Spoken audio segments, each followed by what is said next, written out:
안녕하세요. 성공예감 이대호입니다.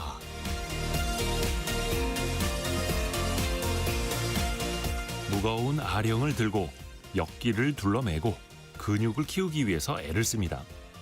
운동을 마친 직후에 거울을 보면서 근육이 커진 내 모습을 보고 뿌듯해하기도 하죠.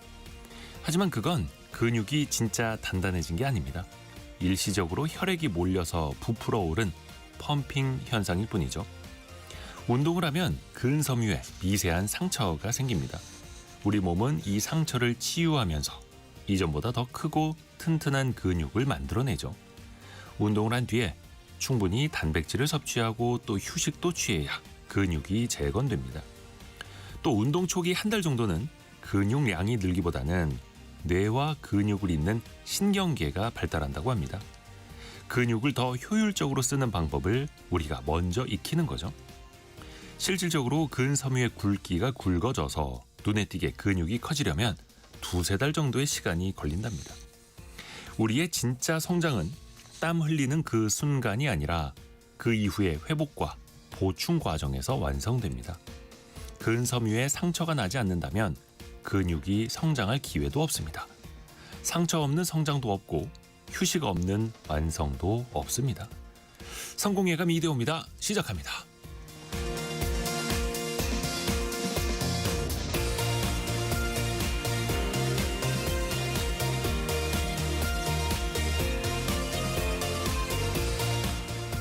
안녕하세요. 이대호입니다. 자, 2월 20일 금요일 아침입니다.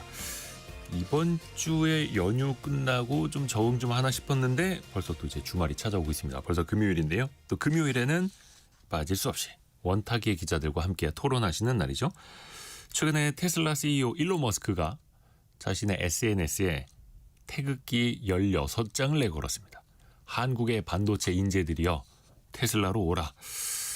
또 우리 기업 입장에서는 해외 유출, 인재 유출을 또 막아야 하는 그런 상황인데요. 고심이 또 듭니다. 같이 또 이야기를 나눠보시죠. 자, 오늘도 주식시장이 엄청 뜨겁습니다. 코스피가 사상 처음으로 5,700선을 돌파했습니다.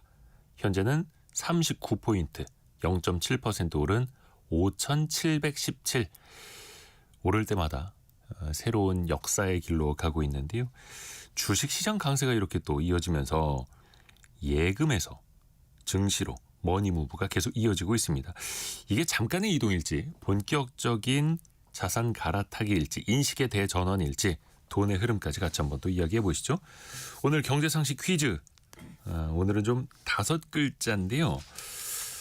역시 세금은 빠질 수가 없습니다. 특히 직장인의 대표적인 세금이죠. 일한 대가. 이 월급이 들어오기 전에 회사가 먼저 원천 징수를 하고 즉 국가에 먼저 떼주고 우리는 급여 명세서로 그걸 확인하게 되죠. 지난해요. 이 세금이 68조 4천억 원 거쳤습니다. 역대 최대 수준인데 1년 전보다 12%나 늘었습니다. 그러면서 전체 국세에서 이 세금이 차지하는 비중도 거의 5분의 1에 가까워졌는데요. 취업자 수가 늘고 임금이 높아질수록 이 세금이 많이 거치는 거죠. 정부 입장에서 보면 가장 쉽게 거둘 수 있는. 그래서 이걸 내는 사람 입장에서는 유리지갑이다. 이런 말도 나올 수밖에 없죠. 직장인들이 내는 세금 정확한 이름은 뭘까요? 우리가 줄여서 근소세라고도 부르기도 하고 옛날에는 갑근세라고도 불렀죠. 예. 김미영님 부가가치세, 박성춘님 안 그래도 갑근세. 예, 오답 나왔습니다. 세 글자 큰일 날 뻔했다. 예, 근소세를 5글자로 이렇게 부릅니다. 자, 짧은 문자 50원, 긴 문자 100원이 드는 샵 9730 그리고 KBS 콩이 열려 있고요. 추첨을 통해서도 선물을 보내드립니다. 또 KBS 콩, 유튜브를 통해서도 원탁의 기자들도 만나보시죠. 성공예감 이대호입니다. 자주 검색하시면 성공이 가까워집니다.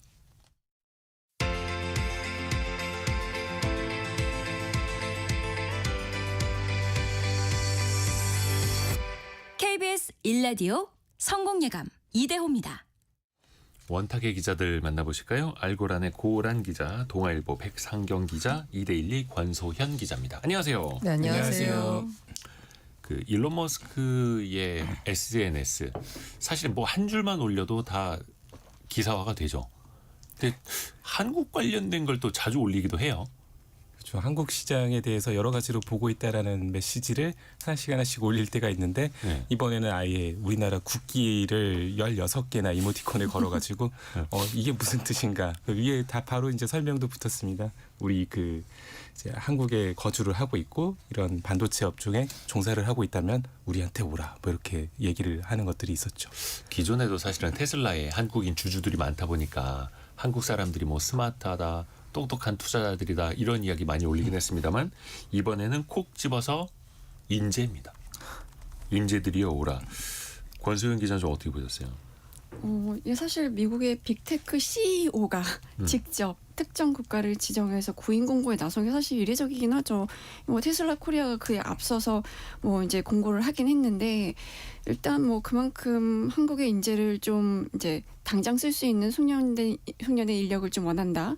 그리고 앞으로도 한국인들을 지속적으로 확보하겠다 이런 의지를 굉장히 강력하게 드러낸 거 아닌가라는 생각이 좀 들었는데 우리가 테슬라를 전기차 회사로 이제 보통 이해하고 있잖아요. 근데 지금 뭐 로봇, 완전 자율주행 이런 것들이 이제 성장 엔진으로 삼고 있고 이거에 필수적인 게 이제 AI 칩이니까 이런 자율주행차, 뭐 휴머노이드 로봇에 들어가는 AI 칩을 자체적으로 설계해서 생산하고 있거든요.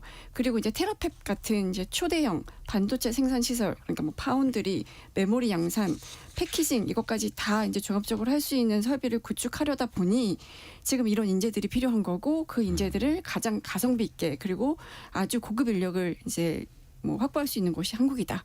라는 거를 이 이제 엑스에 올린 글에서 적나라하게 드러낸 거죠. 그러니까 뭐 테슬라 코리아도 있습니다만 뭐 판매, 뭐 마케팅 이런 조직이라기보다는 특히 이제 AI 반도체 관련된 그 인재들을 또 원한다. 거의 뭐 이제 테슬라로 오라, 미국으로 오라 이런 이야기죠. 근데 이제 테슬라뿐만이 아니죠. 애플도 그렇고 뭐 구글, 엔비디아 최근에 그 표가 하나 만들어져서 이제 돌아다니는데 언론사에서도 그 표를 정리하기도 하고 해외 인재가 한국의 반도체 그러니까 해외 기업이 한국의 반도체 인재에게 연봉 얼마를 제시하는지 연봉 테이블이 있더라고요. 그래서 보면 수억 달러씩 적혀 있고 뭐 엔비디아 같은 경우는 뭐 3억 8천 정도 되는 뭐 그런 HBM 인재들한테 좀 많이 주고 이런 것들이 기본급이 있고. 3억 8천만 원. 네. 그래서 굉장히 액수만 보면은 이렇게 많이 준다고 사실 우리나라 기업들에서 받는 우리가 알고 있는 연봉들하고는 굉장히 격차가 큰데 사실 뭐 그런 것도 있을 겁니다. 미국 실제로 가보면은 이제 주거 비용이나 뭐 다른 비용들이 많이 나가기 때문에 그 정도의 비용으로 안 주면은 이제 아예 이제 성립이 불가능한 돈이라서 사실 그렇죠. 좀 돈을 많이 주는 것도 있지만 어찌됐건 간에 그 반도체 기업들이나 빅테크 기업들이 이런 인재들에 대해서 많은 돈을 지불을 하겠다라고 내걸고 있는 거는 그만큼 인재들을 좀 확보하는 게 중요하다. 사실 이제 실리콘밸리에서 굉장히 인재 쟁탈전이 많이 벌어지고 그걸 우리가 이제 인재 전쟁이다 이렇게 얘기들을 많이 했었는데 그게 지금까지는 조금 AI 개발 인력, 그러니까 뭐 어떤 알고리즘을 개발한달지 아니면 AI 학습 모델을 설계를 하고 만들 수 있달지 그러니까 여러 가지 그런 부분들에 많이 집중이 돼 있었거든요. 근데 이번에 일론 머스크가 딱 집어서 칩을 개발할 거고 칩 개발에 동참할 사람들을 오라라고 한 것들은 그러니까 약간 이 흐름들이 하드웨어 쪽으로도 많이 이동을 했다. 그러니까 그 전에 이제 하드웨어 같은 경우는 엔비디아가 꽉 잡고 있었고 AMD가 추격을 하고 그리고 우리나라가 이제 반도체 기술을 가지고 있기 때문에 이런 것들을 이제 제조하는 국가들이 좀 나눠져 있었거든요. 근데 이제 이런 것들을 이제 빅테크 기업들이 우리 자체적인 AI 칩 그리고 우리가 생각하는 AI에 가장 적합한 형태의 어떤 특정화된 칩, 특성화된 칩 이런 것들을 좀 많이 생각을 하다 보니까 이제 우리가 기술자가 필요한데 그러면 기술자를 어디서 구하지? 반도체 한국이 제일 뭐 지금 인력들이 굉장히 괜찮다라는 것들이 좀 인식이 쫙 퍼져 있기 때문에 그렇기 때문에 이제 와가지고 이제 그 많은 돈들을 제시를 하고 있는 거죠. 그러게요. 물론 이제 연봉 2억, 3억대. 그러니까 왜 실리콘밸리에서 일하신 분들 이야기 들어보면 현지에서 연봉 한 2억 정도 받아도 원체 물가가 비싸고 월세 많이 내야 하고 또 세금 계산하면 빠듯하다 뭐 이런 이야기들 하긴 합니다만 일단 절대적인 금액만 놓고 보면 높아 보이기는 하고 그러면 왜 한국의 인재들일까? 사실 반도체 설계부터 뭐 검증, 공정, 사후 검사 또 나아가서 이제 파운드리를 준비하는 그 기업들까지도 대한민국에 가면 저 반도체 생태계가 다 있네. 뭐 이런 인식일까요? 설날에 김용범 정책실장이 네. SNS에다가 그 얘기를 올렸어요. 이제 그 AI 전쟁은 하드웨어 전쟁이다라는 걸 올렸거든요. 네. 이전에는 뭐 소프트웨어를 어떻게 뭐 개발해서 코딩을 잘해가지고 이걸 좀 효율적으로 하는 뭐 딥시크 네. 뭐 모멘트 왔을 때처럼 그게 아니라 지금 하드웨어라는 거예요. 일단 하드웨어라면 칩이 있어야 되는 거고요. 그리고 그걸 그 뒷받칠 수 있는 전력 인프라가 있어야 된다는 건데 다 갖춘 나라는 우리나라밖에 없다라는 거거든요. 네. 이 마찬가지로 왜 그럼 한국의 인재들에 대해서 이렇게 관심을 가지냐를 보자면 일단 그 칩 부분 특히 HBM에 있어서 우리나라가 이제 독점적 지위를 갖고 있잖아요. 네. 그 부분이 있고 거기다 이제 메모리 칩까지 있는 거고요. 설계와 제조를 아우르는 유일한 대안이 우리밖에 안 됩니다. 네. 우리밖에 없고요. 네. 그리고 이게 또 큰 것 같아요. 제조 데이터와 실제 물리적 AI의 결합이라는 건데 아. 사실 그 우리 피지컬 AI 할 때 이 로봇이 학습을 해야 되잖아요. 네네네. 그런데 여기서 로봇이 학습하는 데이터는 그냥 일반은 그냥 시장에 돌아다니는 데이터가 아니에요. 예를 들면 우리 조선업에다가 로봇을 투입한다라고 했을 때 우리 조선 장인들이 했던 그런 인간의 여러 가지 행동들. 그 행동들이 그 데이터가 로봇에 옮겨져야지 로봇이 그 조선업의 그 아주 고 기술 역량을 습득할 수 있는 거거든요. 근데 그런 제조 데이터는 그 제조 강국이었던 우리나라만 갖고 있다라는 거죠. 또 다양한 제조 현장이 있고 맞아요. 그러니까 A부터 Z까지 사실 이제 이거는 뭐 우리나라 국민이어서 하는 말이 아니라 이런 제조업을 다 갖고 있는 나라, 생태계가 갖춰진 나라는 거의 없어요. 어쩌다 우리는 이렇게 다 하게 됐을까? 가끔 보면 다른 자원이 신기하다. 없어서. 네.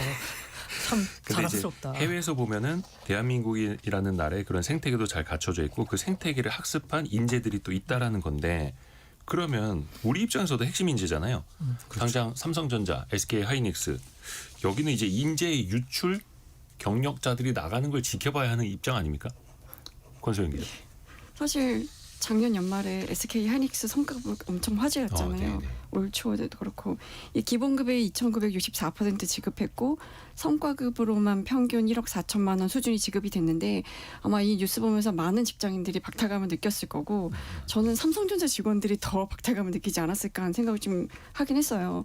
그러니까 이게 사실 SK 하이닉스나 삼성전자 이런 데도 성과급이 굉장히 높긴 한데 상대적으로 글로벌 기업이 제시한 아까 말한 뭐 26만 달러 뭐 최고 수준의 그 26만 달러의 기본급에 거기 뭐 주식 보상까지 더해지면 이 국내 기업들의 이 성과라는 게 사실 좀 초라해 보이긴 하거든요. 근데 그래도 어쨌든 SK가 이렇게 막 대규모 성과급을 줄 수 있었던 거는 그나마 뭐 노사합의를 통해서 초과이익 분배금 재원을 연간 영업이익의 10%로 확보했기 때문인 건데 이게 기준을 영업이익으로 하느냐 아니면 이전에 그 경제적인 보상 가치 뭐 이걸로 하느냐에 따라 좀 많이 달라지긴 하는데 삼성전자는 아직도 이 그 목표 초과 달성한 부분에 대해서 좀 기준이 명확하지가 않아서 성과급이 이번에 그 반도체 부분이 한 47% 정도밖에 안 됐다고 하더라고요. 네. 그러니까 이런 정도로 이 인재를 막아야 되니까 약간 버겁지 않을까 하는 생각이 좀 들기는 해요. 근데 사실 이게 뭐 엔지니어들이 해외 기업, 그러니까 글로벌 기업으로 이직하는 데 있어서 뭐 이런 성과도 보상 이런 것도 중요하긴 한데 그것뿐만 아니라 미국 현지에서의 뭐 커리어라든가 아니면 뭐 연구 환경이라든가 거기에 더한 장기 보상 이런 것들까지 더하면 여러 가지 이직 요인이 생길 것 같아서 그런 부분이 좀 걱정되긴 합니다. 그리고 왜 하이닉스의 그 성과급도 기사화가 많이 되고 커뮤니티에서도 이제 많이 회자가 되고 있는데 저는 개인적인 이야기를 하자면 전혀 박탈감이 들지 않습니다. 왜냐하면 박탈감이라는 건 저도 열심히 반도체를 만들었는데 똑같은 성과를 냈는데 못 받을 때 박탈감이지 사실 그분들의 노력과 능력 또 그게 엄청난 성과로 인해서 받는 거다 보니까 저는 여기서 박탈감 느낄 건 없다고 보고 왜냐하면 이제 그 덕분에 삼성전자 시가총액도 1,100조 원이 넘어섰고 하이닉스도 650조 원이 넘어섰습니다. 그러면 이제 코스피도 이제 5,700 시대가 열렸고 해서 전국적으로 국가적으로 이제 퍼지는 그런 또 이제 부의 이전 효과도 있는 거다 보니까 요거는 이제 저 개인적인 생각인 거고요. 그러면은 삼성전자랑 하이닉스는 언제까지 성과급으로 방어를 할 수 있을 것인가? 물론 이렇게 반도체도 사이클이 있기 때문에 성과급을 많이 주는 시기가 있고 거의 못 주는 시기가 또 올 수도 있지 않습니까? 어떻게 해야 될까요? 근데 사실 이제 국내 기업들이 쓸 수 있는 카드들이 그렇게 뭐 또 현실적으로는 많지 않다라고 기업들은 또 얘기를 하거든요. 그러니까 예를 들어서 이제 해외에서는 RSU, 그러니까 주식 보상 같은 것들을 굉장히 많이 하고 있지만은 그러니까 우리나라에서 그런 동일한 방식을 쓰겠다라고 하면 이게 또 세금 혜택도 거의 없고 실제로 이제 세금을 굉장히 많이 내야 되기 때문에 결과적으로 이제 근로자한테 그렇게 매력적인 선택지가 못 된다라는 지적들도 있고 기업들도 사실 그런 부분 때문에 우리도 주고 싶어도 딱히 뭐 실익이 없다 이런 식으로 얘기를 하기도 해요. 근데 이제 근로자들 입장에서는 일단 주고 얘기를 하라라고 당연히 얘기를 할 수 있는 거지만 실제로 좀 그래서 얼마를 주는 게 좀 적정한가? 예를 들어서 이번에 하이닉스 같은 경우는 이 상한을 뚫어버리면서 굉장히 많은 성과급이 나갈 수 있었던 거지만은 대부분의 그 회사들은 상한을 가지고 있거든요. 근데 그러면 하이닉스 한 곳이 뚫었다라고 하면 그러면 이제 뭐 비슷한 업종에 있는 업체들 내지는 이제 유관 업체들이 있잖아요. 반도체랑 관련돼 있는. 그럼 거기도 다 뚫어야 되는 것인가? 그러면 이제 우리나라에서 가지고 있는 연봉 체계나 이런 것들이 다 이제 한 번씩은 다 바뀌어야 된다는 얘기인데 그런 걸로 지금 우리가 가능하겠느냐? 그러면 과연 그 돈을 주면 그 해외에서 더 많은 돈을 주지는 않겠느냐 이런 얘기들도 하고 있기 때문에 단순하게 이제 돈으로 지키는 것들은 좀 어렵다라고 보는 것들이 지금 많고요. 그래서 지금 굉장히 고민이 많습니다. 기업들이. 그 AI 인재들 뭐 오픈 AI 인재를 어디에서 데려가기 위해서 뭐 메타가 데려가기 위해서 그 한 명 때문에 회사까지 인수하고 조 단위 금액을 쓴다. 이런 게 보면 어떻게 보면 그 인재 몇 명이서 또 기업의 또 성패를 좌우하기도 하고 말 그대로 인재 쟁탈전 전쟁이라는 뜻이죠. 치열합니다. 이게 돈이 전부는 아닌 것 같아요. 돈을 많이 주는 거가 물론 많이 받으면 좋겠지만 돈 때문에 다 움직이진 않을 것 같고 그런데 지금 현재 이렇게 인재 쟁탈전에서 우리가 이제 걱정하는 부분은 뭐냐면 그 반증이 뭐냐면 그간 우리가 엔지니어에 대한 대접을 못하는 사회적인 문화가 있었던 거고 기업 내에서도 그런 문화가 있었다라는 거라고 볼 수 있는데요. 이 커리어 천장의 차이라고 보거든요. 사실 해외에 있는 빅테크 기업들 보면 CEO들이 다 엔지니어 출신들이 대부분이잖아요. 네. 그리고 이제 그런 뭐 컨퍼런스 콜에 나와서 직접적으로 다 설명을 하는데 우리는 보면은 CEO들이 재무통이 많아요. 경영 쪽이란 말이에요. 그리고 엔지니어는 어떻게 보자면 이 높이 올라갈 수 있는 그 한계의 점이 있거든요.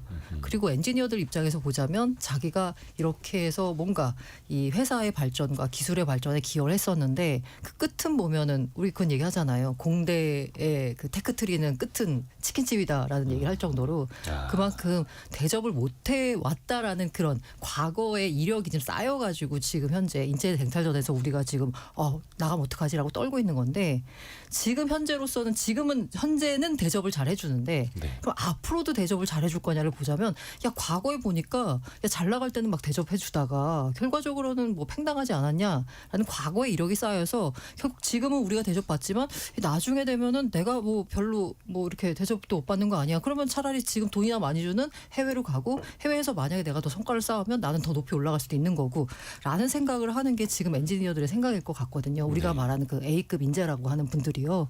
이건 어떻게 보자면 우리 사회 전반에 있는 이른바 이제 그 공대를 뭐 그런 얘기 하잖아요. 뭐 공대에 미친 중국, 의대에 미친 한국 이런 걸 얘기하는 것처럼 그간의 여러 가지 이력들이 쌓이면서 우리가 인재 유출을 걱정해야 되는 지금 사회적 분위기가 만들어졌다는 생각이 들어요. 그렇죠. 그래서 이제 요즘에 글쎄요. 요즘에만 유행하는 건지 모르겠습니다만 오히려 이제 의대보다 더 많은 연봉을 의대 출신보다 더 많은 연봉을 받을 수 있는 하이닉스 이렇게 되면서 의대보다 이제는 공대로 가는 그 분위기가 형성되어야 한다. 뭐 이렇게도 하는데 그 증권사 출발점이 될 수 있을지. 리포트 보니까 의치하라고 그게 뭐예요?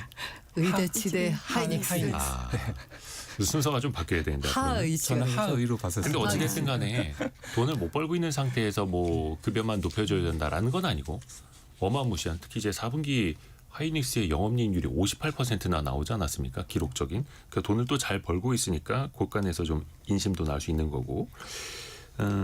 근데 이제 삼성전자 하이닉스만 걱정할 거는 사실은 아니에요. 특히 이제 반도체 인재들이 소부장 기업들에게도 많고 특히 우리나라의 이제 장비 기업들도 경쟁력이 매우 많이 올라오고 있는데 그 인재들도 해외에서 데려간다는 것 아닙니까? 특히 또 이제 중국 쪽으로 넘어가는 인재들도 많고요. 백상경 기자 어떻게 보세요? 사실은 이런 부분 때문에 이제 기술이 유출이 되고 우리나라의 국가적인 어떤 경쟁력, 전략적인 어떤 핵심 산업들의 경쟁력들이 다른 나라도 넘어가게 된다. 이런 부분들에 대해서 문제점 지적들이 많이 있었습니다. 근데 사실 이걸 뭐 어떻게든 좀 막아보겠다라고 하면서 정부에서는 뭐 이렇게 국가 핵심 기술 지정도 하고 거기에 대해서 이제 기술 유출 범죄를 좀 강하게 단죄를 하겠다. 이런 부분들 계속 얘기를 했었거든요. 네. 네. 실제로 근데 법안을 바꾸고 양형 기준을 바꾸고 해서 이제 조금 뭐 이걸 세게 규제를 하려나 보다라고 했었는데 사실 뭐 최근에도 이 반도체 이 업체 그러니까 모 회사에서 이제 중국 쪽 경쟁 업체에다가 기술 유출을 했었는데 그게 이제 그 징역 1년 6개월 났다. 이걸 사람들이 보고 좀 굉장히 좀 뭐 화제에 올랐었거든요. 손방망이 쳐버리다. 네. 그래서 아니 그냥 이 정도 핵심 경쟁력이 되는 어떤 기술들을 반도체 기술을 중국 쪽에다 넘겼다 그러면은 이 사람이 개인적으로 얼마나 이득을 봤을 것이냐. 근데 1년 6개월 징역 1년 6개월이면 나도 하겠다라는 그런 반응들이 많이 나왔거든요. 사실 이런 것들은 씁쓸하죠. 네, 국가적으로 조금 강하게 단죄를 해야 된다라는 게 사람들의 여론인데 그게 이제 손방망이 처벌이 그렇죠. 뭐 일반적이다라고 지금 이미지가 좀 강하게 박혀 있는 것 같습니다. 이제 중국의 반도체 기술력도 굉장히 빠르게 올라오고 있고 어떻게 보면 이제 우리나라에서 인재들이 넘어가서 그 기술을 이게 뭐 핵심 기술 유출인지는 모르겠으나 어찌됐든 간에 이제 노하우는 사람에게서 이제 묻어날 수밖에 없는 거니까요. 3700님이 아까 저희가 그 성과급에 대한 박탈감도 잠깐 이야기를 했습니다만 같은 SK 하이닉스에서 반도체를 만들어도 하청업체는 전혀 보상을 못 받습니다. 이런 큰 차별이 존재하는 것은 상대적 박탈감을 크게 느끼게 됩니다라고 보내주셨네요. 이게 사실은 낙수효과라는 것도 사실은 좀 있어야 하는데 어떤 곳에서 어떤 위치에서 일을 하느냐에 따라서 이게 또 박탈감도 또 이제 느끼실 수 있다라는 거고요. 문윤홍님, 해외도 팽당하는 거 더 자유롭지 않나요? 그러니까 사실 해외로 이직했다가 1, 2년 만에 계약 해지되는 분들 되게 많아요. 맞아요. 근데 해외는 또 그런 해고가 더 자유롭기도 자유롭죠. 하니까 그런 리스크를 또 지고 가는 거죠. 안고 가는 거죠. 우리나라에 왜 그 반도체 계약학과라는 것도 있습니다. 반도체 기업들이랑 계약을 하고 대학에서 기업이 원하는 교육을 시켜주는 건데 근데 그렇게 해놨다가 남 좋은 일만 시키는 건 아니야 이런 지적들도 있고요. 사실 SK 하이닉스의 역대급 인센티브가 그동안에 이제 너무 의대에 쏠림이 있었던 현상을 좀 완화시켜주고 반도체 학과에 대한 관심들을 높여주는데 긍정적인 기여를 했다고는 봐요. 그래서 그런 분위기가 뭐 나름 괜찮다라는 생각이 좀 들긴 하는데 이게 실제로 반도체 계약학과 수시 지원율도 많이 올라가긴 했더라고요. 근데 그래도 여전히 반도체 학과를 합격하고 의대를 동시에 합격했다고 하면 반도체 학과를 포기하고 의대로 가는 비율은 상당하다고 하더라고요. 근데 이렇게 반도체 계약학과를 통해서 인재를 양성을 해도 일단 그 수요에 턱없이 부족할 거라는 전망도 좀 있고요. 실제로 반도체 산업협회가 추정한 걸 보면 국내 인력 수요가 2031년까지 30만 4천 명 필요한데 신규 유입이 연간 5천 명 수준이니까 앞으로 5년간에 25만 명 정도밖에 유입이 안 되는 거고 그러면 2031년에 한 5만 4천 명 정도 인력 공백이 생긴다는 거거든요.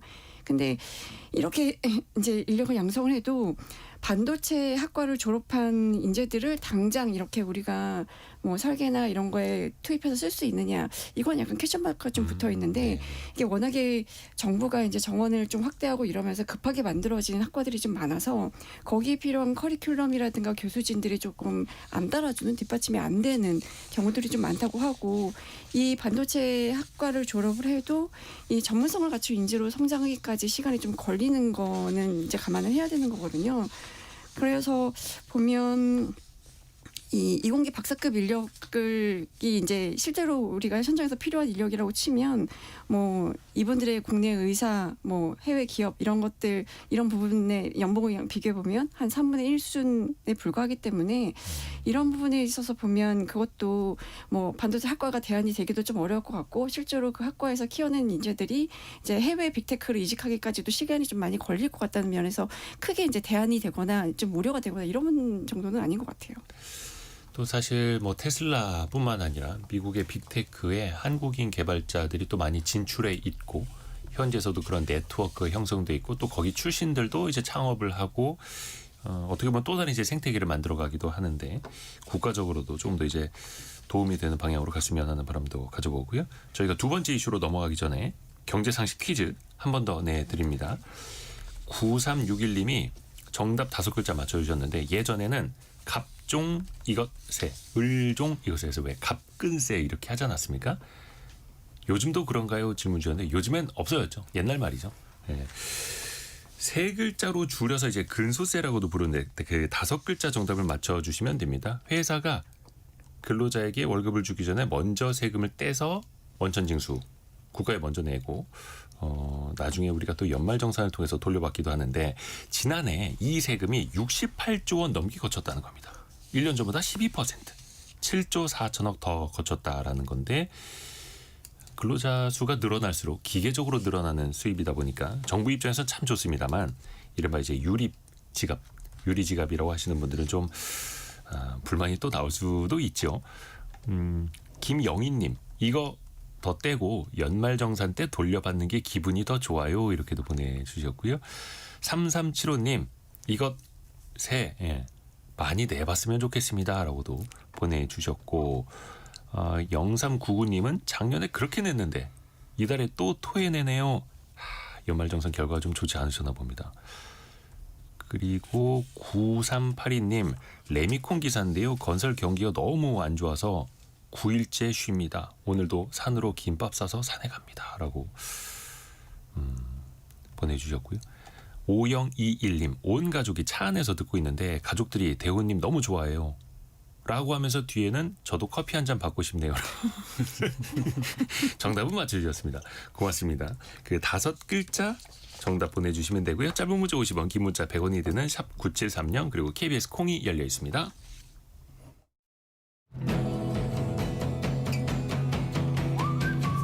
오늘의 움직임에 주목하고 세상의 흐름을 놓치지 않습니다.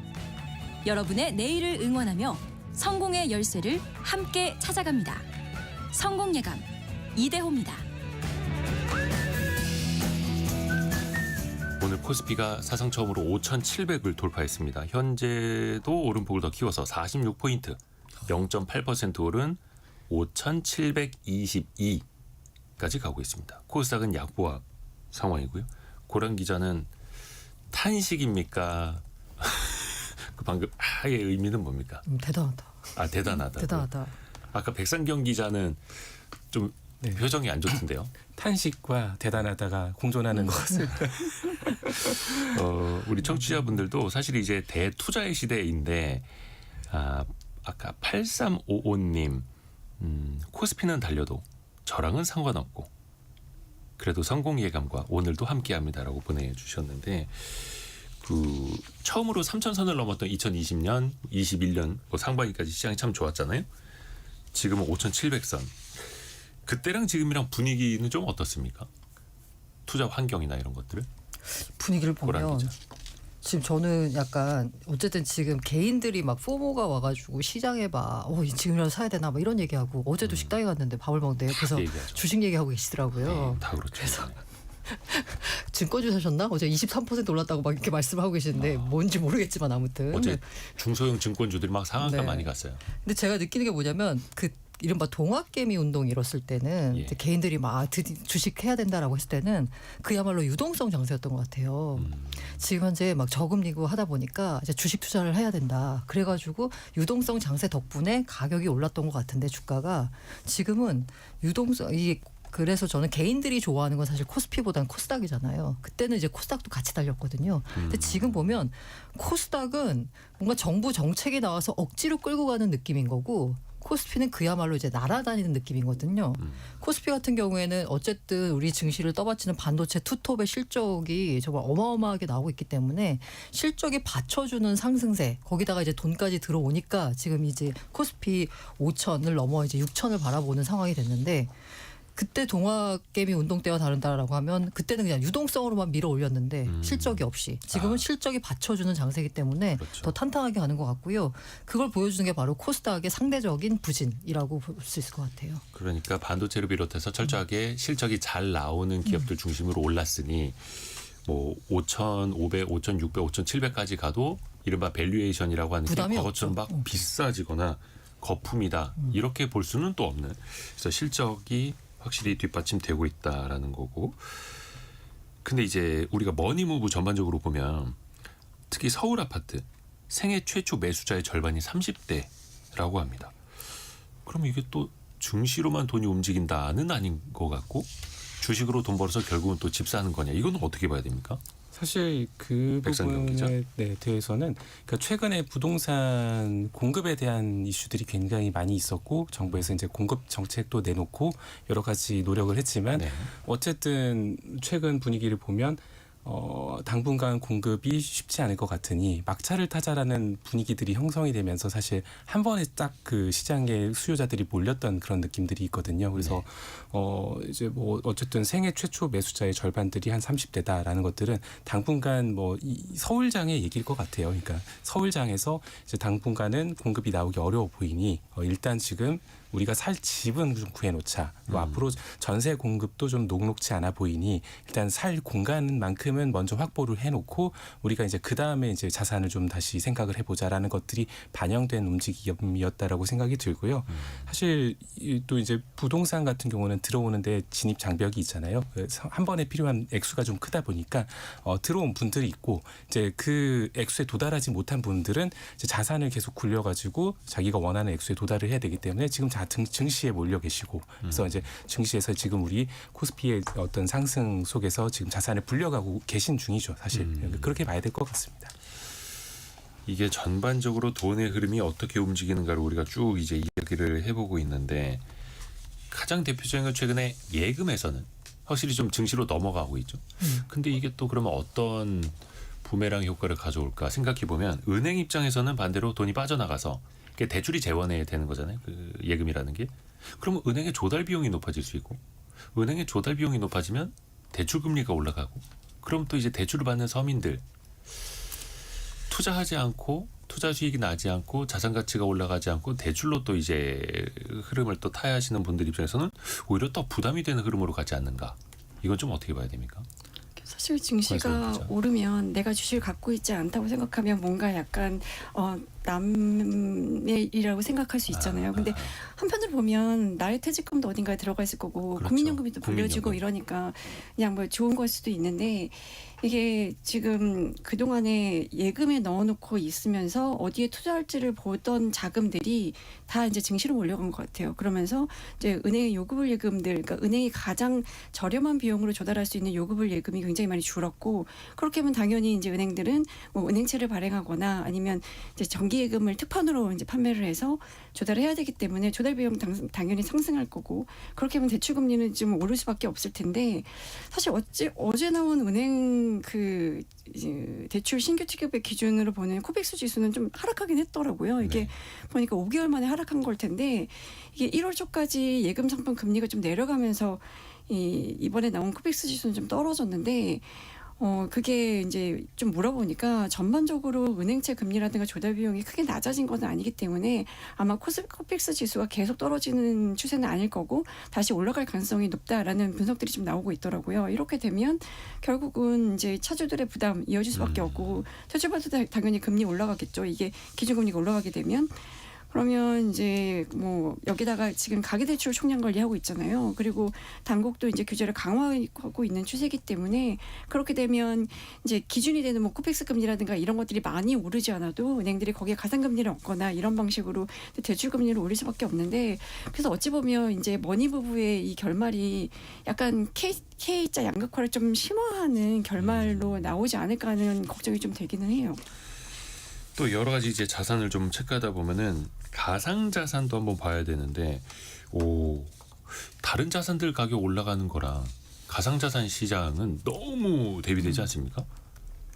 별로 매력적이지 않은 자산인 거죠. 이제는요? 네, 지금 현재 보자면 사실 비트코인 같은 경우에 디지털 금을 지향한다라고 했지만 아직 금의 지위에는 이르지 못하고 지금은 위험 자산하고 비슷하게 움직이고 있거든요. 근데 위험 자산의 경우에 이제 유동성의 힘으로 움직이는데 그 AI 주식이나 아니면 반도체 주식이나 특히 이제 국장 같은 경우 보자면 유동성뿐만이 아니라 제가 앞서 말씀드린 실적이 받쳐준다라는 말씀을 드렸잖아요. 그러니까 유동성 지표가 흔들릴 때 보면 비트코인 가격은 그다음 바로 충격을 받는데 주식 같은 경우에는 유동성이 흔들리지만 실적이 받쳐주기 때문에 그냥 가는 느낌이거든요. 그러면 이제 성과를 놓고 보자면 국장에 있는 반도체 주식이나 아니면 미국의 약간 좀 그런 빅테크 주식들 보면은 성과가 계속 좋으니까 돈이 계속 그쪽으로 몰리고 비트코인은 별로 매력적이지 않네라고 하면서 돈이 점점 빠지는 구조이기 때문에 사실 비트코인 가격은 최근에 좋지 않고요.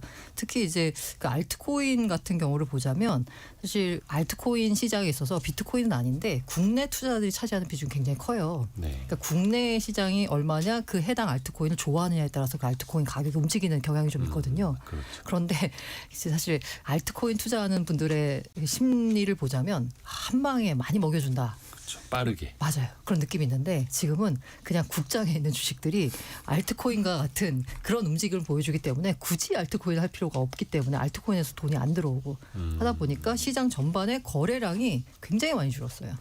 그래서 이른바 펀더멘털, 기초 체력, 실적이 바탕으로 되는 그런 자산인가 없이 유동성 또 시세에 의한 시세만이 형성되는 자산인가를 또 이제 구분을 해봐야 하는 거고요. 그 투자 안 하시는 분들의 그 소외감도 좀 이야기를 해봐야 되는 아까 어떻게 보면 대출금리에 따른 뭐 불이익이 그분들에게 돌아갈 수도 있다라는 생각을 좀 해봤습니다만 이게 자칫 이제 자산 불평등이 더 심화되는 것 아닌가. 어떻게 봐야 될까요? 참 어려운 문제입니다. 결국 많은 분들이 지금 그만큼 코스피나 그 코스피 우리 국내 증시에 지금 코스피에 많이 들어와 계시기 때문에 그 5,000 넘어가고 5,500 넘어가고 오늘 이제 5,700까지도 찍는 모습들이 나타난 건데요. 근데 이제 결국은 이 와중에도 그 아직도 투자를 못 하시거나 아직 그 아예 약간 가지고 있는 자산이 지금 충분치 않아서 이 증시 진입을 생각을 못 하시는 분들도 분명히 존재를 하거든요. 근데 제일 큰 문제는 사실 이러다가 마지막에 뭐 이렇게 좀 큰 결단을 개인적으로 하셔가지고 이제 어떤 없는 돈 있는 돈을 다 만들어가지고 끌어왔는데 끌어와서 이제 나도 이제 해야지라고 생각을 했는데 그때 이제 그 좀 어려움을 겪는 분들도 사실은 분명히 우리가 이제 경계를 해야 되거든요. 이제 그 스스로도 경계를 좀 하셔야 되는 부분들도 있는데 사실 언제까지 우리가 이제 그 코스피가 올라갈까 이런 부분들에 대해서 여러 가지 전문가 전망들도 나오고 뭐 개인적인 판단들도 하시겠지만 그런 부분들 많이 조심을 해야 되지 않을까 이런 생각들도 개인적으로 많이 합니다. 네. 가장 걱정이 레버리지를 써서 뒤늦게 들어오시는 분들 이게 포모 현상에 급하게. 예, 휘말려서 그런 부분이 가장 걱정이죠. 정윤원님이 지금 시대는 조금씩이라도 꾸준히 주식 투자해야 할 시대입니다라고 말씀해 주셨는데 그렇죠. 이렇게 꾸준히라는 게 중요한 거죠. 어느 한 방이 아니라 그래서 이제 투자의 시대에도 어떻게 보면 이제 인식이 많이 바뀌었고 왜 한 코로나 때까지만 하더라도 우리가 금융 문맹이라는 표현을 좀 썼었잖아요. 사람들이 금융에 좀 무지하다, 관심이 없다. 근데 그날 5, 6년 사이에 연금에 대한 관심, 투자에 대한 관심, 자기 자산 관리에 대한 또 자산 배분에 대한 관심들이 확실히 높아졌습니다. 특히 저 이번에 약간 눈에 띄는 게 그 퇴직연금 그냥 버려두는 분들 굉장히 많거든요. 예전에 그랬죠. 그냥 이게 놔둬요. 이게 뭘 하고 있는지 잘 모르고. 그래서 대부분이 그냥 확정 금리를 주는 굉장히 아주 낮은 이자 조금 주는 그 예금에 들어가 있고 이런 분들 되게 많거든요. 네. 근데 최근에 그 퇴직연금을 들여다보면서 이걸 가지고 조금 뭐 ETF나 아니면 뭐 펀드나 이런 걸 좀 투자해봐야지라고 마음을 먹으신 분들, 그래서 포트 조절하신 분들이 꽤 계시더라고요. 자산 배분과 그러니까 리밸런싱까지. 긍정적이다. 그럼요, 굉장히. 그럼요. 장기 투자 자금이잖아요. 배미라님이 본가에서 82살 엄마랑 함께 듣는데요. 저는 주식을 안 해도 엄마는 투자자입니다. 와, 82살, 82세. KBS 콩 설치해드려서 엄마가 저보다 성공예감 찐팬입니다. 옥자씨 대박나세요라고 응원해주세요라. 옥자씨 대박나세요. 고맙습니다. 사실 그 고령에도 투자를 할 수 있다라는 거는 이제 축복이기도 하고 제가 많이 이제 쓰는 표현이긴 합니다만 가치 투자자분들이 90세 넘어서도 투자하시고 장수하신 분들이 되게 많습니다. 그래서 왜 마음 편한 투자자는 그러니까 보수적인 투자자는 마음이 편하다라는 이야기도 있고 대부분이 그렇습니다. 그러면 지금 증시 투자하는 게 시장이 좋아서일까요? 일시적인 걸까요? 아니면 이제 이 흐름은 계속해서 이어질 거라고 보세요? 어떻게 보십니까? 이게 마지막으로. 사실 권수영 기자. 이제 뭐 얘기를 좀 하다 보면 지금 증시 상승 아마도 6.3 지방선거 전까지일 거다라고 말씀하시는 분들이 사실 많아요. 그러니까 정부가 정책적으로 지금 이제 선거 앞두고 증시를 좀 부양하는 뭐 이런 거 아니냐. 그리고 지방선거 지나면 조금 수그러들 거다라는 얘기들을 좀 많이 하는데 이게 쭉 이런 증시 상승세 그리고 이제 부동산에서 증시로 이제 이 자금이 이동하는 이런 흐름이 계속 이제 이어지려면 저는 이제 정부의 의지가 굉장히 중요하다고 보는데 사실 코스피가 딱 5,000선을 넘어서면서부터 이게 그 지금 이재명 대통령이 SNS를 통해서든 뭐 이제 부동산 규제에 대해서든 굉장히 이제 그 어조가 강해졌거든요. 그러니까 증시에 투자하면 이제 수익을 낼 수 있습니다. 부동산이 전부는 아닙니다라는 게 이제 너무 명확해지니까 그런 부분에서 계속 뭐 거의 하루가 멀다 하고 SNS에 이제 글을 올리고 있잖아요. 그러니까 그런 정부의 의지 그러니까 예를 들어 이제 지금 뭐 코스피에 이어서 코스닥도 어떻게 좀 살려보고자 여러 가지 이제 정책을 내놓고 있는데 이런 뭐 첨단 산업의 성장이라든가 뭐 증시 밸류업 정책들을 정부가 어떤 의지를 가지고 지방선거 끝나고 나서도 쭉 이어갈 거냐라는 거를 어떻게 보여주냐에 따라서 이게 고쳐가 될 거냐 아니면 또 바뀔 것이냐라는 게 좀 결정이 될 텐데 꾸준한 관심으로 꾸준히 네. 현 정부가 현재 정책을 정권 끝까지 이어나가겠다는 의지를 강력하게 보여주는 게 전 중요하다고 봅니다. 이데일리 권소영 기자, 동아일보 백상경 기자, 알고란의 고란 기자 함께했습니다. 고맙습니다. 네, 감사합니다. 감사합니다.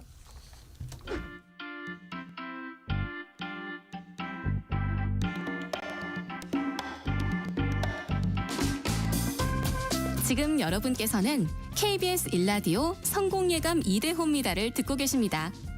프로그램에 참여하신 청취자 여러분께는 추첨을 통해 아름다운 식탁 창조 주비푸드에서 뿌리 담은 리얼 생와사비를, 쉽고 빠른 판촉물 제작 시너지 기프트에서 고속 충전 마우스패드를, 그리고 성공예감에서 준비한 커피 쿠폰을 보내드립니다.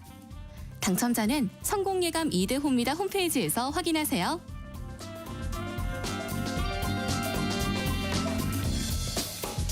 왜 탈모 인구 1,000만 명 시대 이런 이야기 하지 않습니까? 이재명 대통령도 그런 이야기했죠. 탈모는 생존의 문제라고요. 이게 사실은 미용을 넘어서서 치료의 영역으로도 봐야 한다는 건데요. 오늘 직업의 세계 시간에 탈모 전문가를 만나고 온 한경 비즈니스 강홍민 기자랑 이야기 한번 들어보시죠. 안녕하세요. 안녕하세요. 탈모 전문가, 탈모 전문 병원 찾아가셨다고요? 그렇죠. 이분이 원래는 그 서울대병원에서 전문의 그리고 교수로 재직을 하시다가 예. 2000년에 탈모 전문 병원을 개원을 했는데요. 네. 당시에 이분이 그 병원을 개원할 때는 탈모를 병원에서 치료를 한다라는 이런 개념이 좀 별로 없었을 때라고 해요. 아. 그래서 초반에는 피부 치료도 병행하면서 병원을 좀 운영을 했다고 하는데 피부 문제로 병원을 찾은 분들 중에 탈모 고민이 있는 분들에게 같이 이제 치료를 좀 병행을 하면서 입소문을 좀 냈다고 합니다. 근데 이제 최근에는 탈모에 대한 관심이 커져서 환자들이 좀 늘었고 이분은 병원뿐만 아니라 탈모를 예방하는 새로운 물질 개발 그리고 이제 신제품 연구 개발도 같이 진행을 하고 있었습니다. 그러면 탈모 전문 병원을 하신 지 26년 된 분인데 그렇죠. 그 사이에 탈모에 대한 인식이 어떻게 좀 많이 바뀌었답니까? 어때요? 이분이 개원할 당시에는 뭐 한 5, 60대 남성 환자들이 대부분이었다고 해요. 네. 근데 이제 최근에는 여성들 그리고 20, 30대, 10대 환자들도 가끔 이제 온다고 합니다. 아, 뭐 공부 스트레스 때문에 그런 겁니다. 그렇죠. 이제 원형 탈모나 뭐 이런 탈모 증상이 좀 발견돼서 병원을 찾는 분들이 좀 있다고 하는데 그리고 요즘에는 탈모 증상이 없어도 얼굴을 좀 작게 보이게 하기 위해서 이마 라인을 좀 내린다거나 아니면 구렛나루 여기 옆에 옆 라인에 머리를 좀 심기 위해 미용 목적으로 찾는 분들도 좀 있고요. 얼굴 작게 보이려고요? 그렇죠. 근데 이분이 또 얘기하기로는 특히나 탈모 환자들이 병원에 대한 거부감은 예나 지금이나 좀 비슷했다고 하는데 예를 들어서 그 탈모 증상이 나타날 초기에 오면 약물로도 좀 탈모 증상을 좀 그 저속시킬 수 있는데 늦추는. 그렇죠. 이제 증상이 좀 목 끝까지 좀 차고 올라온 시기에 병원을 찾아서 수술을 하는 경우가 많다고 합니다. 또 탈모에 대해서 우리가 잘못 알고 있는 것들 되게 많거든요. 그렇죠. 치료법, 민간요법도 많고 가장 먼저 쉽게 찾아서 쓰는 게 샴푸잖아요. 샴푸죠. 이건 진짜 뭐 어떻게 효과가 있는 겁니까? 저도 집에 그 종류별로 브랜드별로 탈모 완화 샴푸가 있거든요. 관리해야 될 나이죠, 네. 저희가. 예. 근데 전문가의 얘기를 들어보니까 두피를 깨끗하게 해서 탈모를 예방은 할 수 있지만 샴푸로 이 발모가 되는 머리털이 나게 하는 제품은 아직까지는 없다고 하고요. 그리고 최근에 여러 채널에 나오는 이 광고 제품들을 보면 뭐 며칠 발라봤더니 네. 갑자기 머리털이 나더라 하는 제품들 많잖아요. 예. 근데 이분 이야기로는 검증되지 않은 약들은 효과가 없다고 봐도 무방하다고 하고요. 과장 광고 많죠. 그렇죠. 이제 샴푸 말씀을 하셔서 많이 알려진 정보지만 샴푸를 할 때 바로 물에 헹구는 것보다 한 30초에서 1분 정도 좀 놔뒀다가 그리고 세척을 하면 두피가 더 깨끗해져서 탈모 예방에 효과가 좀 있다고 합니다. 마사지도 이렇게 좀 하고. 그렇죠. 잘하시네요. 그 모발 이식 수술도 요즘에 많이 하시더라고요. 그렇습니다. 근데 이게 예전이랑 수술 방법도 조금씩 바뀌고 있다 하더라고요. 수술 방법이 많이 바뀌었는데요. 예. 초창기 시절에는 이 절개 수술, 그러니까 이제 말 그대로 뒷면, 후두부면을 잘라서 그 안에서 모발을 채취해 가지고 다시 비어 있는 부분에 심게 되는 방식을 많이 썼다고 합니다. 그러니까 그 머리 뿌리가 있는 그 피부를 잘라내서 그렇죠. 비어 있는 부분에다가 살을 덜어내는 거죠. 어. 살을 덜어내서 이제 거기서 모낭을 채취해서 어이구, 예. 비어 있는 부분에 심는 이 절개 방식을 많이 사용을 했다고 하는데 네. 약 한 15년 전부터 해외에서 먼저 이제 비절개 수술 방식이 나왔어요. 이 비절개는 수술 부위가 남지 않고 일상생활에 빠르게 복귀할 수 있다라는 장점이 있는데 다만 하나하나 모발을 채취를 해야 되기 때문에 그만큼 시간이 오래 걸린다고 합니다. 그래서 좀 부위가 좀 넓다고 하면 한 3, 4일 정도 걸쳐서 이렇게 수술을 할 수도 있다고 해요. 하나하나 심어야 되는 그렇죠. 거기 때문에. 근데 이게 수술비가 좀 만만치 않더라고요. 그렇죠. 제가 너무 다 알아본 티가 나나요? 검색하신 티가 좀 나는데 지금도 그렇지만 과거에는 이제 희귀 수술이라 네. 1,000만 원이 넘는 한 번에 한번 수술할 때 1,000만 원이 넘는 병원도 좀 있었다고 하는데 요즘에는 전문 병원들이 굉장히 많이 늘어나서 이 비용도 좀 낮아졌다고 합니다. 이게 몇 가닥이냐에 따라서 수술비가 달라지더라고요. 보통 이제 뭐 1,000모, 2,000모, 많게는 5,000모 이거에 따라 이제 가격이 달라지고 그리고 절개, 비절개 수술 방식에 따라서도 좀 많이 달라지는데 네네네. 이분 이야기로는 이제 최근에 병원이 좀 많아지다 보니까 병원에서 이벤트를 좀 많이 한다고 해요. 그래서 성형외과처럼. 그래서 말도 안 되게 뭐 2,000모에 뭐 70만 원, 50만 원 이렇게 하는 병원들이 있는데 이 병원들은 한 번 더 확인하는 게 좀 좋을 것 같다 이렇게 얘기를 했습니다. 근데 사실 탈모 환자분들 많아요. 3000 쓰시는 분께서 저는 탈모가 있어서 탈모 약을 먹고 있습니다. 약이 너무 비싸요. 탈모는 자존감입니다. 미용이 아닙니다. 이렇게도 보내주셨고요. 네, 저도 먹고 있습니다. 참고로. 오. 그러면은 지금 만나신 이 원장님은 수십 년간 탈모 치료를 하시면서 정말 많은 환자를 만나셨을 거 아니에요? 네. 어떤 환자가 기억에 남는다고 하던가요? 굉장히 많은 환자분에 대한 이야기를 했는데 그중에 몇 년 전에 30대 초반 남성분이 어머니의 손에 이끌려서 병원을 찾아왔다고 합니다. 30대 초반이요? 30대 초반이요. 얘기를 들어보니까 이분이 이제 뇌종양으로 생사를 좀 오가다 수술로 새 생명을 얻게 됐는데 뇌종양 수술이 머리를 절개를 하는 수술이다 보니까 이 수술 자국에 그 머리카락이 안 났다고 해요. 근데 이 부분이 머리에 한 4분의 1 정도 됐다고 해서 뭐 일반적으로 생각했을 때는 생명을 살렸는데 그깟 머리숱이 대수냐라고 좀 하실 수도 있겠지만 이분이 너무나 큰 충격을 받아서 우울증과 대인기피증이 좀 심하게 왔다고 합니다. 아무래도 머리니까. 예. 그래서 이제 와서 당시가 이제 비절개 수술이 막 들어오던 시기라 이분께서 이제 비절개 수술로 이분에게 수술을 했는데 다행히도 수술이 잘 돼서 결혼도 하고 그리고 아이도 낳았다는 소식을 들었다는 게 가장 기억에 남았다고 해요. 그래요. 그러니까 그 수술 자국 있는 그 위에도 머리를 좀 심었나 보네요. 그러니까 대단합니다. 이게 또 자존감이기도 하고 맞습니다. 이게 또 심리적인 영향도 이제 많이 받을 수밖에 없는 거라서. 근데 모발 이식 이것도 수술이잖아요. 그렇죠. 쉽지 않을 것 같은데요. 맞습니다. 이게 다른 수술도 마찬가지겠지만 특히 이 모발 이식 수술은 의사의 수술 경험 그리고 노하우가 굉장히 중요해 보였어요. 예를 들어서 겉으로 보기에는 모발이 우리가 일자로 나 있는 것 같지만 자세히 들여다보면 각기 다른 방향으로 나 있고 그리고 네. 이 모발을 채취할 때 이 앵글이라고 하는 방향을 잘 타서 이른바 이제 의사들의 이 손맛이 굉장히 중요하다고 합니다. 그래서 이 앵글을 정확하게 파악하지 못하면 이 뽑아서 심어도 이 생착률이 떨어진다고 합니다. 그래서 이 의사들의 이 손맛을 잘 느낄 수 있는 의사가 굉장히 유능한 의사라 이런 분들을 좀 잘 선택해서 수술을 받으시는 걸 역시 추천했습니다. 의사분들 이제 손기술이 중요해요. 그러니까 심는 각도 또 심은 것뿐만 아니라 거기서 잘 안착을 하고 건강하게 또 계속 자라날 수 있게 그렇죠. 해야 되는 거니까 이게 그 혹시나 탈모도 예방법이 있답니까? 원장님 어떻게 말씀해 주세요? 이분 얘기로는 아직 학계에서는 탈모에 대한 정확한 원인과 해결 방법을 뭐 찾지는 못했다고 하는데 네. 하지만 그 이 탈모를 조금 늦추는 건 가능하다고 합니다. 그래서 여러 방법들이 있겠지만 탈모 증상이 발견이 됐다라고 보시면 그 전문 병원에서 처방받은 약을 꾸준하게 복용하는 방법을 추천했습니다. 아, 전문 병원에서. 그렇죠. 근데 이것도 머리가 난다? 아니면은 좀 늦춘다? 어떤 개념이고요? 좀 늦추는 거 이를테면 아닙니까? 저속 노화처럼 아. 저속 탈모를 할 수 있는 방법이다. 그렇죠. 라는 거죠. 사실 이제 탈모도 노화의 일종이라 하더라고요. 맞습니다. 네. 받아들일 부분도 있고 또 우리가 현대 의학 기술로 이겨낼 수 있는 부분도 있고 장중호님도 탈모 이게 남의 일이 아닙니다 이렇게도 보내주셨고 사실 또 하나 알려드릴 게 있는데 강홍민 기자가 오늘 직업의 세계 이 코너 마지막이죠. 네. 마지막 시간이죠. 아쉽습니다. 그러니까 제가 그 성공회감을 되게 오래 함께한 하셨어요. 지가 한 3년 넘게 이제 4년 차가 되더라고요. 네네. 어제 보니까.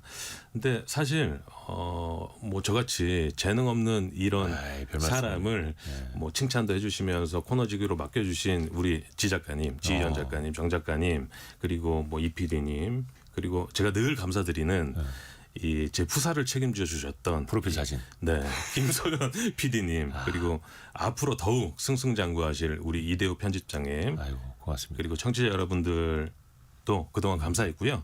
4년 가까이. 네, 올해 이 복만 받으시길 기원하겠습니다. 사실 우리가 기자를 통해서 얻을 수 있는 것 중에 하나가 다른 사람을 만나는 이야기를 또 대신 간접 경험을 할 수 있다는 건데 직업의 세계 시간에 또 좋은 정보 많이 전달해 주셔서 고맙습니다.